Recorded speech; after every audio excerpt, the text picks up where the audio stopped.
Breaking news: Red Bull has lodged grievances against competing teams. Following the Brazilian Grand Prix, Mclaren and Ferrari are claiming recently found infractions, while Mercedes CEO has made the shocking revelation that Lewis Hamilton may have prevented the team from signing big-name players like Lando Norris and Charles Leclerc.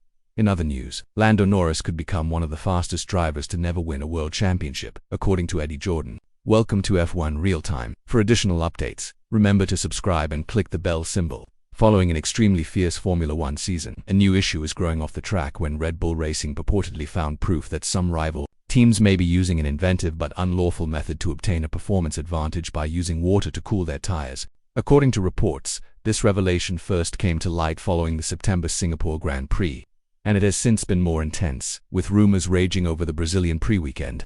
Red Bull, who have watched their dominance in the Constructor Championship wane amidst a series of challenging races, has raised suspicions that several teams, including title contenders Mclaren, may be using water to manage tire overheating, a key factor in tire performance and grip. The claim is that water is being discreetly introduced to the tires to keep them cooler, particularly on high-temperature circuits where overheating can make or break a race. The alleged tactic has raised eyebrows, especially given Red Bull's experience with similar strategies in the past before the practice was outlawed by an FIA technical directive several years ago.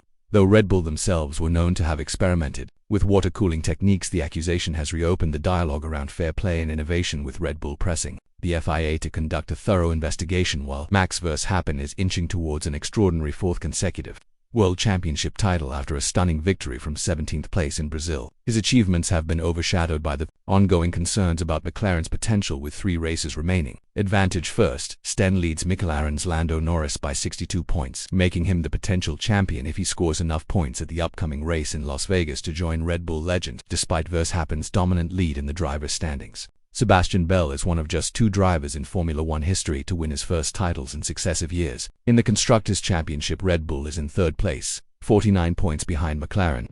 This disparity is ascribed to Red Bull's notable mid-season decline in performance, which caused them to lag behind McLaren and Ferrari.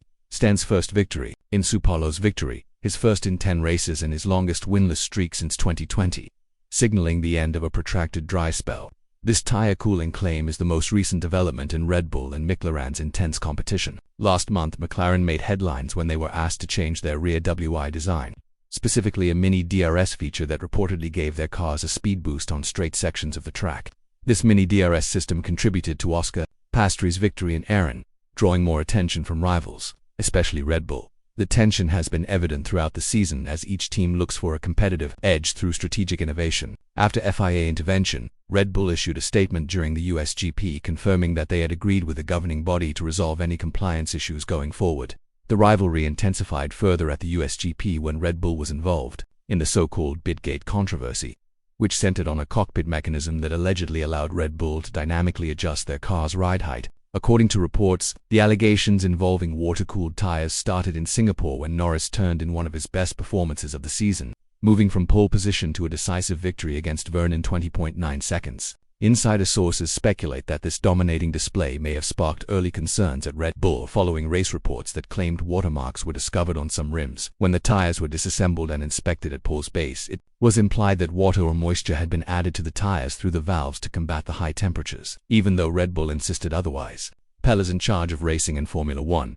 Red Bull's assertions are made more ambiguous by Mario Isala's public declaration during the Brazilian Grand Prix weekend that no anomalies had been noticed in the tire data and that he verified that Pelli had not discovered any indications of water usage by any team. However, authorities were reportedly spotted meticulously examining tires and rims in Brazil to look for any indications of additional moisture, suggesting that the FIA is taking the accusations seriously. Although no concrete evidence was found, according to sources, the probe is anticipated to go on as Red Bull demands more examination.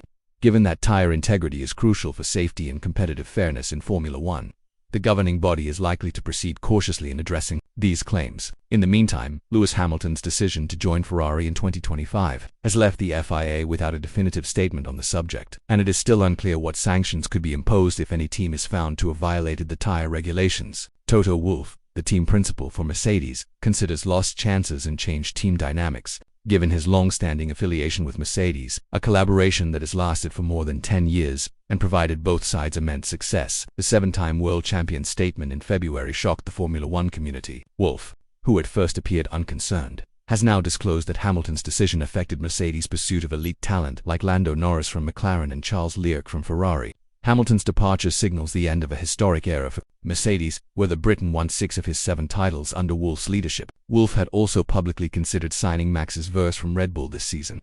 But with loyalty and contracts in place, Phil's alternatives were there are presently less Hamilton sneakers available. Considering Hamilton's unexpected revelation, Wolff acknowledged that I had suspected Lewis would go, but I didn't think it made sense.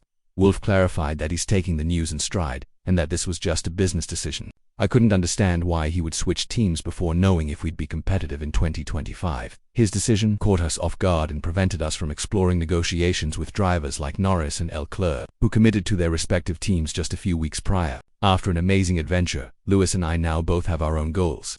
I am thick and have had difficult times, but this isn't even close to the worst.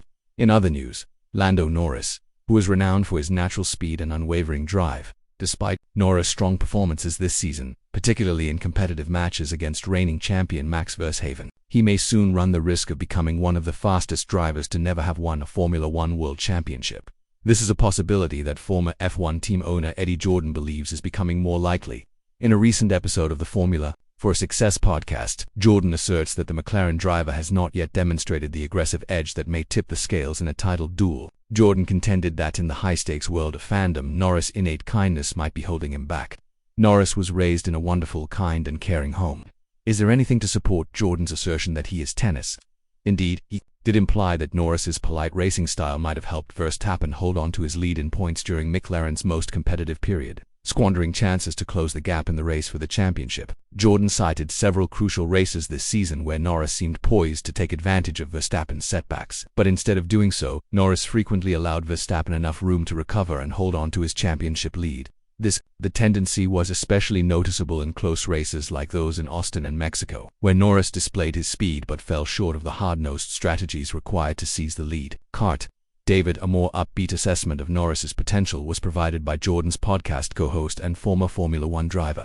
Reflecting on Norris's development, Cart emphasized that the McLaren driver is almost ready to become a full-fledged Grand Prix driver and acknowledged Norris's maturation journey. The analysis indicates that McLaren's sudden surge in competitiveness may have caught both the team and Norris off guard, and that it has taken some time to genuinely believe they are ready to compete for both constructors and driver titles. I think he's still developing into that person. He has all the speed we love, how open he is, everything is there.